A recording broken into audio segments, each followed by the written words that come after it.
महायुतीच्या जवळपास 10 जागांचा तिढा जो आहे तो अजूनही सुटलेला नाही आणि त्यामध्ये मुंबईतील दक्षिण मुंबई लोकसभा मतदारसंघाचा देखील समावेश आहे। उमेदवार अनेक आहेत, अनेक नावं येत आहेत, मात्र अजूनही नाव जाहीर होत नाही। आपल्यासोबत स्वतः विधानसभा अध्यक्ष राहुल नार्वेकर सर आहेत। सर, दक्षिण मुंबईकडे सगळ्यांचं लक्ष लागलंय, उमेदवार नेमका कधी घोषित करतील? कारण उमेदवार इच्छुक लागले कधीपर्यंत होईल असं वाटतंय? नाही बघा, दक्षिण मुंबईची जागा ही अत्यंत महत्त्वपूर्ण अशी जागा आहे। मुंबई ही देशाची आर्थिक राजधानी जरी असली तरी दक्षिण मुंबई या आर्थिक राजधानीची राजधानी मानतो आपण। इकडे सगळं देशाचा आर्थिक केंद्रबिंदू हा दक्षिण मुंबईत आहे। मग मुंबई स्टॉक एक्सचेंज असेल, रिझर्व्ह बँक ऑफ इंडिया असेल, सगळे कॅप्टन्स ऑफ इंडस्ट्रीज आपण जे म्हणतो ते सगळ्यांचं इकडे वावरणं असेल, मोठ्या मार्केट्स असतील, मग ते बुलियन मार्केट असेल किंवा लोखंड बाजार असेल, त्यामुळे अत्यंत महत्त्वपूर्ण असा विभाग आहे। इकडे आपण बघितलं तर सोशो इकॉनॉमिक पॅटर्न पण एकदम कॉम्प्लेक्स आहे। इकडे देशातले सर्वात श्रीमंत लोकांपासून सर्वात गरीब लोक हे सगळे इकडे राहतात। झोपडपट्ट्या मोठ्या प्रमाणात आहेत, चाळी मोठ्या प्रमाणात आहेत, स्कायस्क्रेपर्स मोठ्या प्रमाणात आहेत।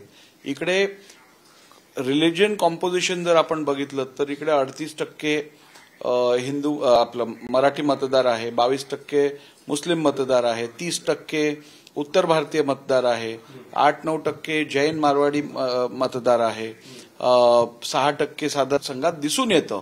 आणि त्यामुळे अशा कॉम्प्लेक्स परिस्थितीत आपल्याला निर्णय घेताना सगळ्या गोष्टींचा विचार करायला लागतो। त्यामुळे सर्वसमाविष्ट असा सगळ्यांना साथ देणारा आणि सगळ्यांना सोबत घेऊन जाणारा उमेदवार हा निश्चितपणे देणं फायद्याचं राहील। त्याचबरोबर आपण बघितलं तर इकडे भारतीय जनता पक्षाचे 2 आमदार आहेत। मी स्वतः कुलाब्याचं प्रतिनिधित्व करतो। मंगलप्रभात लोढाजी जे सध्या मंत्री पण आहेत आणि ते मलबारीलचं प्रतिनिधित्व करतात आमदार म्हणून। भायखळ्यात यामिनी जाधवताई या शिवसेनेच्या विद्यमान आमदार आहेत। 2 आमदार शिवडी आणि वरळीमध्ये हे उभाटा गटाचे आहेत आणि मुंबादेवीतले आमदार अमीन पटेल जे काँग्रेसचे आहेत। त्यामुळे या लोकसभा मतदारसंघात जवळजवळ सगळ्या पक्षाचं प्रतिनिधित्व आपल्याला दिसून येतं। भारतीय जनता पार्टी स्वाभाविकपणे आमची ही मागणी आहे किंवा आमची इच्छा आहे की ही जागा भारतीय जनता पार्टीने लढवावी, कारण इकडे आमचे 2 आमदार आहेत, आमच्या नगरसेवकांची संख्या जास्त आहे आणि एकूण इकडे भारतीय जनता पार्टीला पाठिंबा देणाऱ्या मतदारांची संख्या अधिक दिसून येते।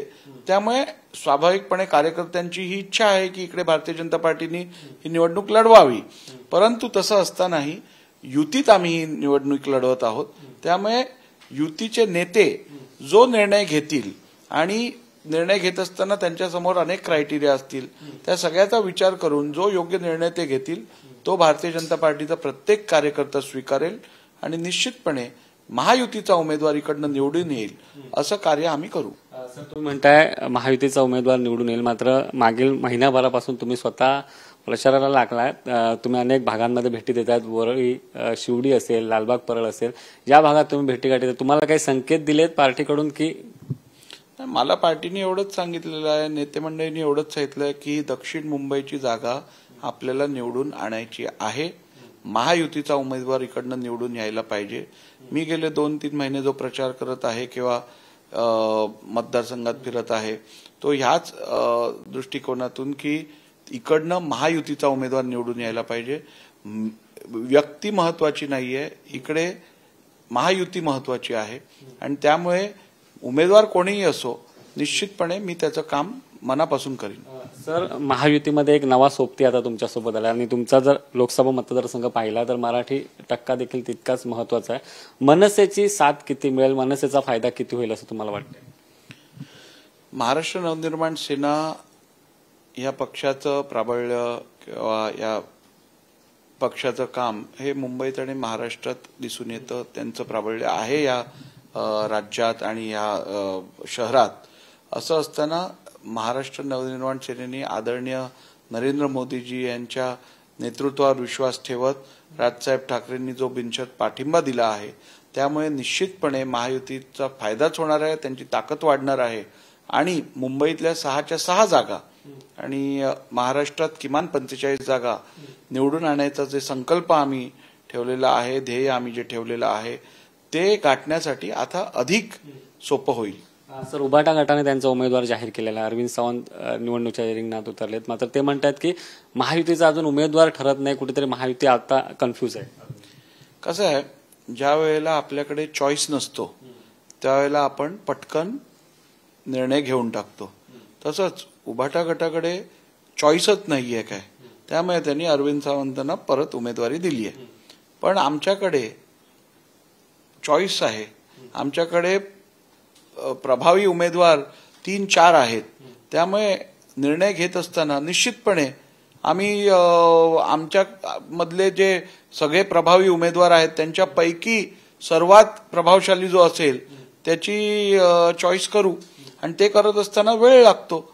पण ज्यांच्याकडे चॉईसच नसेल, ज्यांच्याकडे उमेदवारच नसतील, ते जो असेल त्याला देऊन टाकतात.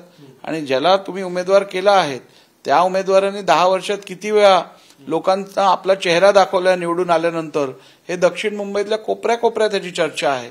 त्यामुळे आम्हाला निवडणूक जिंकायची आहे. त्यामुळे आम्ही योग्यरित्या अभ्यास करून सर्वात उत्तम उमेदवार देऊ. समोरच्यांकडे निवडणूक जिंकणं तर लांब राहिलं, पण देण्यासाठी दुसरा उमेदवारही नाहीये. म्हणून एवढी अँटी इन्कम्बन्सी असतानाही त्यांनी तोच उमेदवार दिला. शेवटचा प्रश्न, कधीपर्यंत महायुतीचा उमेदवार जाहीर होईल असं आपल्याला वाटतं? नाही, मला वाटतं लवकरच होईल. कारण शेवटी जो उमेदवार असेल त्याला पण प्रचार करायचा असतो, बाकी सगळ्या कामात लागायचं असतं. त्यामुळे मला वाटतं पुढच्या 2-3 दिवसात हा निर्णय होणं अपेक्षित आहे. खूप धन्यवाद सर.